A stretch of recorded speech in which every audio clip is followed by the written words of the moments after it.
Boa noite, pessoal.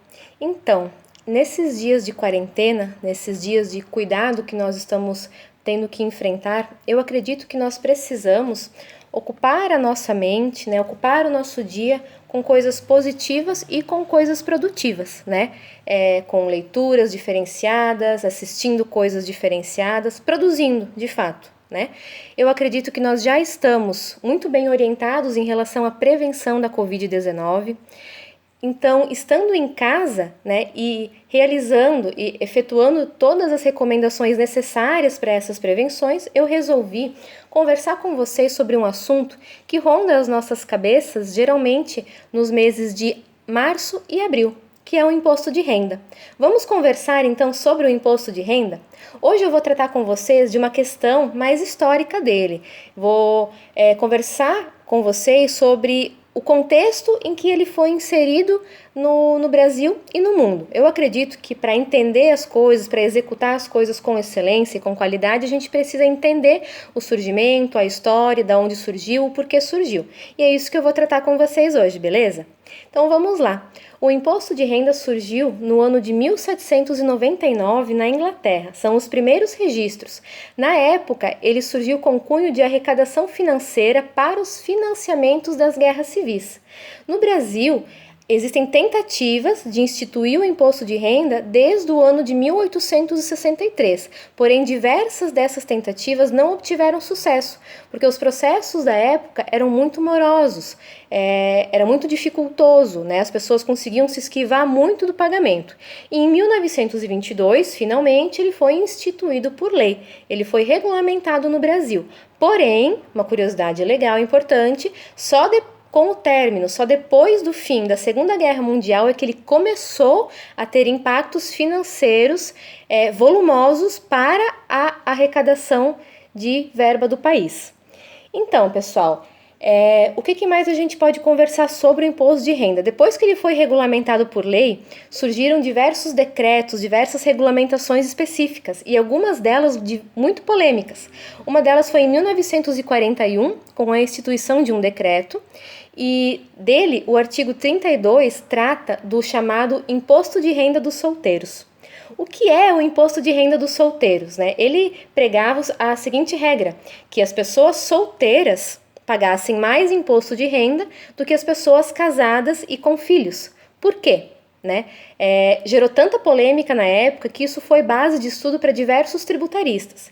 Esses estudiosos acreditavam que o Brasil se baseou, né, utilizou como precedente para a instituição dessa regra uma lei italiana de 1927, chamada Lei Sui Celeb, que era uma lei que tributava as pessoas que aderiam ao celibato.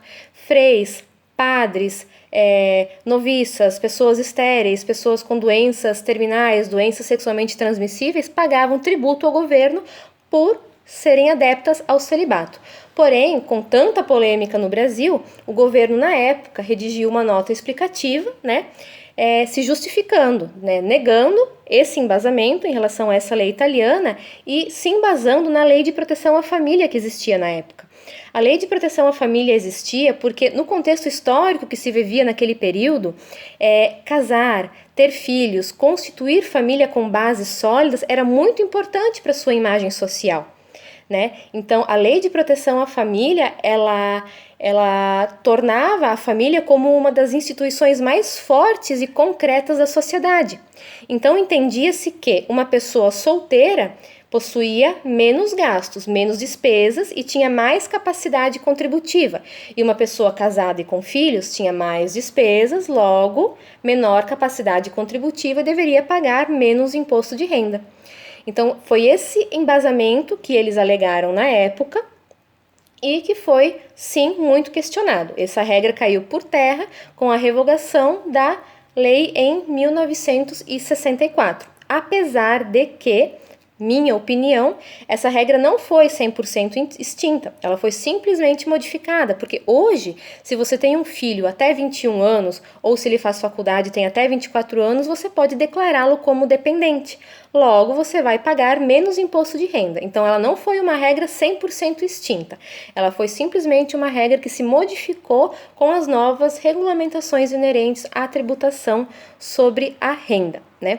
Hoje, o que diz o nosso Código Tributário Nacional? Qual o fato gerador, o fato que gera a obrigação de recolher imposto de renda para o governo? É a aquisição da disponibilidade econômica sobre a renda ou proventos de qualquer natureza, né? O que é isso? Aquisição da disponibilidade econômica sobre a renda. É ganhar dinheiro. É ganhar salário, é aplicar dinheiro e ganhar rentabilidade em troca, né? É trabalhar e ganhar salário em troca. E proventos de qualquer natureza são, por exemplo, os nossos bens, o nosso patrimônio. São proventos, coisas que a gente ganha de outras naturezas, assim como doações, heranças. Então, são outros proventos de outras naturezas, né? Não necessariamente de renda, que são fato gerador para tributar o imposto de renda. Esse é o fato gerador que nós possuímos regulamentado hoje no Brasil. E depois de 1922, depois com o fim da Segunda Guerra Mundial, diversas regulamentações foram criadas, como eu já citei anteriormente. Então, além daquele decreto da questão da Lei da Proteção à Família, em 1942, o grupo que fiscalizava as declarações de imposto de renda eram os meus colegas contadores, né? E o decreto que foi emitido na época proibia a participação das mulheres, das contadoras, nessa fiscalização. E a explicação que se tem para isso, obviamente, naturalmente, é que naquele período as mulheres tinham participação efetiva minoritária no mercado de trabalho. Então, né, não há muito que se dizer que, obviamente, nessa questão de fiscalização de imposto de renda era proibida também a participação de contadoras. Isso, obviamente, mudou ao longo do tempo, né, e hoje o cenário ele é bem diferente. Já nós temos diversas contadoras, até hoje os cursos de ciências contábeis da universidade, ele é composto basicamente 90% por mulheres. Quando eu fiz a minha faculdade já era assim, né, e agora muito mais. Então, nós temos diversas mulheres contadoras desempenhando muito bem o seu papel nessa classe. Outra coisa que é interessante citar é por que o leão é símbolo do imposto de renda, né? Todo mundo tem medo do leão. Por quê? Em 1979, a Receita Federal encomendou uma campanha publicitária onde eles utilizaram o leão como símbolo da fiscalização. Tanto que isso perpetua até hoje. Por que eles escolheram o leão para essa campanha publicitária? Porque o leão é um animal nobre, um animal de respeito, que possui força, ele é rei da natureza, porém ele não ataca sem avisar, ele é leal, ele é justo, ele é manso, mas não é bobo. E são justamente essas características que a Receita Federal queria ditar na época, e conseguiram de fato. Tanto que hoje em dia o dicionário Aurélio, o dicionário Saccobi e até o dicionário da Academia Brasileira de Letras, na sua definição de leão, trata, né, em uma das características, a questão do papel da imagem do leão para a Receita Federal e para cunho de fiscalização. Então é uma curiosidade bem interessante, mas você não precisa ter tanto medo assim do leão, que ele tem características boas também, não precisa ficar preocupado não.